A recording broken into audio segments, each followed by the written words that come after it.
যে বিষয়টা নিয়ে আজকে লাইভে আসছি কথা বলার জন্য, বিষয়টা হচ্ছে আমি গত ১৩ই মে আ একটা সাংবাদিক সম্মেলন করেছিলাম। আমার বাবার বিষয় নিয়ে। আমি হচ্ছে সেখানে প্রায় ১১ জন সাংবাদিক ছিলেন। যার ভিতরে ন্যাশনাল চ্যানেলের মতো Jamuna TV, DBC news, channel 24 এরকম আ টোটাল ১০ জন ১১ জন সাংবাদিক ছিলেন সেখানে। সাথে কিছু জাতীয় পত্রিকার সাংবাদিকও ছিলেন। তো বিষয়টা হচ্ছে আ গ ১৩ই মে থেকে ১৩ই মে আমি আম নাটোরের আ ফ্লেম নামে একটা রেস্টুরেন্টে সাংবাদিক সম্মেলনটা করেছিলাম।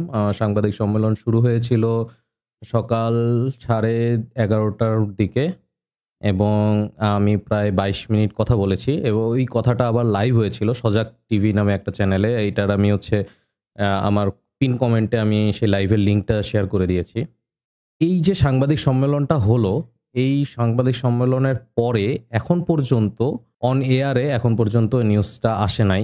আ কোনো পত্রিকাতেও ছাপানো হয় নাই। শুধুমাত্র যেগুলো অনলাইন পোর্টাল আছে এবং যে নিজস্ব নিউজ চ্যানেলগুলো আছে, এলাকা ভিত্তিক যে নিউজ চ্যানেলগুলো, আমি সবগুলো নিউজ চ্যানেলেরই আমি হচ্ছে ডেসক্রিপশনে লিঙ্ক পেস্ট করে দিয়েছি। আপনারা যেয়ে চেক করতে পারেন। এই নিউজ চ্যানেলগুলো ছাড়া যে মানে সংবাদ পোর্টালগুলো ছাড়া আরো যে যমুনা টিভি বা ডিবিসি নিউজ বা চ্যানেল 24 এগুলোতে যে আমি ইনাদের যে সাংবাদিকরা এসেছেন এবং আমার যে প্রেস কনফারেন্সটা হয়েছে সেটা কিন্তু অন এয়ারে এখন পর্যন্ত আসে নাই। অ্যাকচুয়ালি এখন নিজেকে অনেক আনসেফ ফিল করতেছি।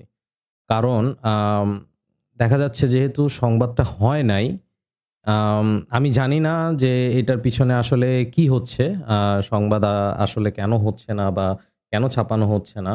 আসলে বুঝতেছি না। আমি যতদূর জানি যে সংবাদ যেদিন হয় মানে যেদিন সাংবাদিক সম্মেলন বা প্রেস কনফারেন্স হয় সেই দিন অথবা তার পরের দিনের ভিতরেই অন এয়ার এ চলে আসে। আ কিন্তু এটা কেন আসতেছে না? এটা একটা বিরাট বড় প্রশ্ন আমার জন্য। এইখানে কি মানে প্রশাসন এই জিনিসটাকে হ্যান্ডেল করতেছে কিনা সেটা নিয়ে আমার শঙ্কা আছে। কারণ সেদিন সাংবাদিক সম্মেলনের পরে এনএসআই অফিসাররা ওইখানে উপস্থিত ছিলেন। এখন তাদের এখানে কোনো হাত আছে কিনা? আবার আমি এখন জিনিসটা বুঝতেছি না। আসলে মানে সংবাদ মাধ্যম কি এখনো প্রশাসন দ্বারা নিয়ন্ত্রিত? আমি তো এখন নিজের সেফটি নিয়ে ভয় পাইতেছি। আমার সেফটি, আমার মার সেফটি নিয়ে ভয় পাইতেছি। তো যাই হোক, এই বিষয়গুলো যেহেতু আমি শেয়ার করছি, আমি মনে করি যে যেহেতু একটা প্রশাসনিক পারসন তিনি। জেনুইনলি এখন আমার কাছে একটা ভয় কাজ করতেছে যে সংবাদটা যে প্রকাশ হলো না, তাহলে এর পরবর্তীতে কি হবে? আমার অ্যাকচুয়ালি আমার যে সাংবাদিক ভাইয়েরা যারা আমার হচ্ছে ঐদিন উপস্থিত ছিলেন এবং অন্যরা যারা হচ্ছে এই নিউজগুলা দেখেছেন, তাদের কাছে আমার কোয়েশ্চেন যে এই সংবাদটা কেন প্রকাশ করা হচ্ছে না? মানে অন লাইভে আসতেছে না। একটা সাংবাদ মানে একটা গণমাধ্যম বা একটা পত্রিকাতেও এইটার সংবাদটা আসে নাই। শুধুমাত্র পার্সোনাল আ পোর্টাল যেগুলো আছে যেমন হচ্ছে ঢাকা নিউজ একটা আছে। আ তারপরে আমাদের ওই মানে নাটোরের কিছু লোকাল পেপার আছে। সেই জায়গাগুলোতেই ছাপানো হইছে। কিন্তু আরো যে আ সংবাদ মাধ্যম বা গণমাধ্যম এখানে উপস্থিত ছিলেন, তাদের কোথাও থেকে কোনো ধরনের আমি সংবাদ প্রকাশ হচ্ছে না এবং তারা নিজেরাও আ আমার সাথে ওইভাবে কনট্যাক্ট টা করতেছেন না। মানে আমি জিনিসটা এখন একটু দ্বিধাদ্বন্দ্বের মধ্যে পড়ে গেছি। আমি আসলে এখানে সমস্যাটা কোথায়? বা আর দ্বিতীয়ত আ আমি একটা জিনিস লক্ষ্য করতেছি যে কিছু মানুষ, আমি পরিচয় প্রকাশ করছি না। বাট কিছু মানুষ আ বলতেছেন এসে যে আমি যে সংবাদটা করেছি বা এটা সম্পূর্ণ ভুয়া। আমি আপনাকে এটা বলতে পারি যে আপনি যদি ভুয়া বলেন, আমি প্রেস কনফারেন্সটা আমি করেছি। সেটা এই প্রশ্নগুলা আমি এই যে আমার WhatsApp নাম্বার, আমার ফোন নাম্বার আমি আমার ডেসক্রিপশন এ দিয়েছি। আপনাদের যেকোনো প্রশ্ন আমি চাই আপনারা আমাকে প্রশ্ন করুন। আপনারা আ শুধুমাত্র মুখের কথা দিয়ে যে আমার মুখের কথাও আমি বিশ্বাস করতে বলছি না। আমার প্রত্যেকটা কথার আপনারা তদন্ত করুন এবং সেটা নিয়ে আমাকে যদি আপনাদের কোনো প্রশ্ন থাকে সেটা আমাকে করুন। কিন্তু এভাবে চারদিকে বলতে আপনি এভাবে বলতে পারেন না যে পুরা সাংবাদিক প্রেস কনফারেন্সটা আমি একটা ভুয়া একটা লিখিত স্ক্রিপ্টের উপর করেছি বা এই ধরনের কোনো কথা বলার আগে আমি মনে করি আপনাদের আমাকে প্রশ্ন করা উচিত। দ্বিতীয়ত একজন আমি জানি আপনি এনএসএ অফিসার ছিলেন ঐদিন। আমি আপনাদের সাথে এই জিনিসটা শেয়ার করতে চাইতেছি। ঐদিন হচ্ছে আমার সংবাদ সম্মেলনের পরে এক ভাই এসে আমাকে প্রশ্ন করেছে। প্রশ্নটা খুবই ফানি ছিল।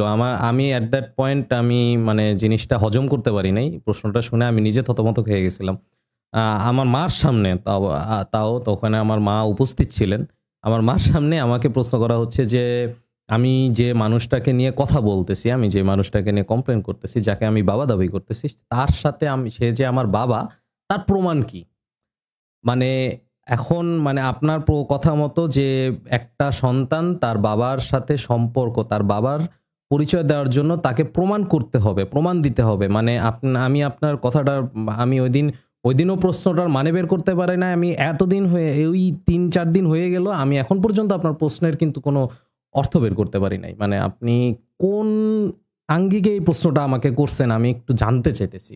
এখন যদি পৃথিবীর প্রত্যেকটা সন্তানকে তার বাবার পরিচয়ের জন্য তথ্য প্রমাণ দিতে হয়, কাগজ দেখাইতে হয়। আমার মনে আছে আপনি আমাকে লিটারেলি বলছেন আপনার কাগজে কলমে প্রমাণ কি সে আপনার বাবা। আপনি কি নিজেও বুঝতেছেন আপনি এই প্রশ্নটা কি ধরনের প্রশ্ন করছেন? মানে আপনি তো ওই মুহূর্তে মানে আপনি আমাকে না, আপনি তো আমার মাকে অপমান করতেছেন ওইখানে বসে থেকে।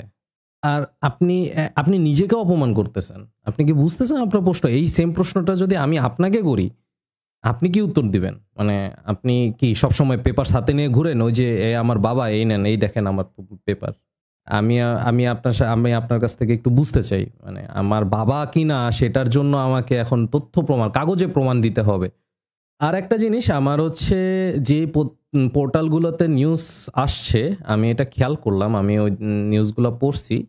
পড়ে আমি ২ টা জায়গায় আমার নিউজের ভিতরে দেখছি যে ওইখানে একটা জিনিস ভুল লেখা হইছে। ২০১৫ সালে যখন ইন্টার ফার্স্ট ইয়ারে মিরপুর বাংলা কলেজে ভর্তি হই, তার পরবর্তীতেই আমি আমার বাবার সাথে একবার দেখা করার চেষ্টা করি। তার রমনা বাসায়। রমনা অফিসার্স কোয়ার্টারে তার বাসা ছিল। তখন তার সাথে আমি দেখা করতে যাই এবং ওই যে সময়টাতে আমি যাই সকালবেলা গিয়েছিলাম। ওই সময়টাতে সে বাসায় উপস্থিত ছিলেন না।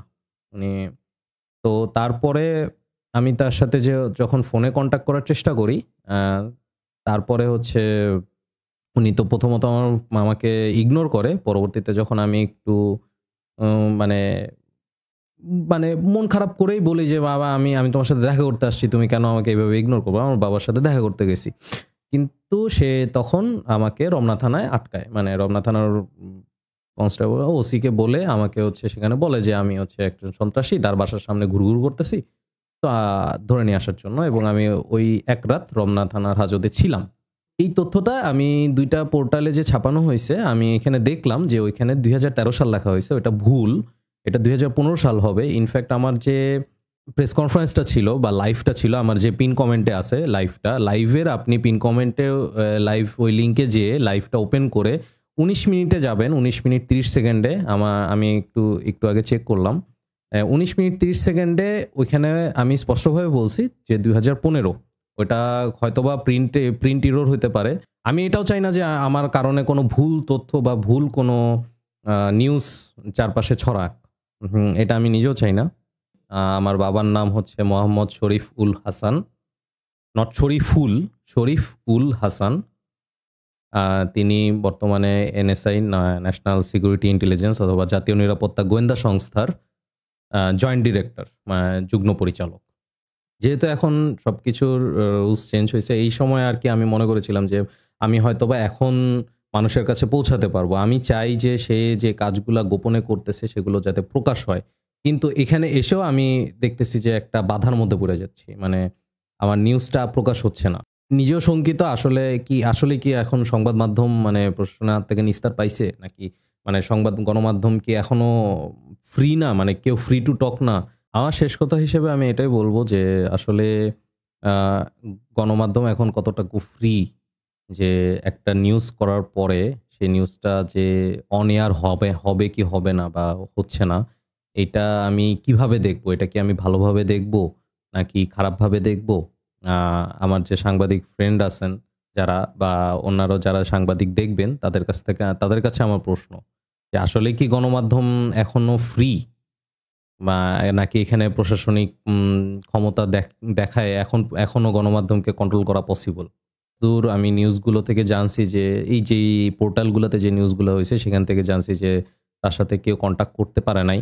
জিনিসটা হচ্ছে যে আমার এখন শুধুমাত্র আমার যে আশেপাশে সাংবাদিক ভাইয়েরা আছেন অথবা হচ্ছে অন্যান্য গণমাধ্যম থেকে শুরু করে আমার যারা শুভাকাঙ্ক্ষীরা আছেন তাদের কাছে আমি এটাই বলতে চাই যে আমি নিজেকে এখন মোটেও সেফ ফিল করতেছি না এবং আমার মার বিষয় নিয়েও আমি মোটেও সেফ ফিল করতেছি না। আর আমি আমার আমার সমস্ত গণমাধ্যমের কাছে যারা ঐদিন সেখানে উপস্থিত ছিলেন তাদের কাছে আমার প্রশ্ন এটাই যে এখন পর্যন্ত এই নিউজটা অন এয়ার কেন হয় নাই?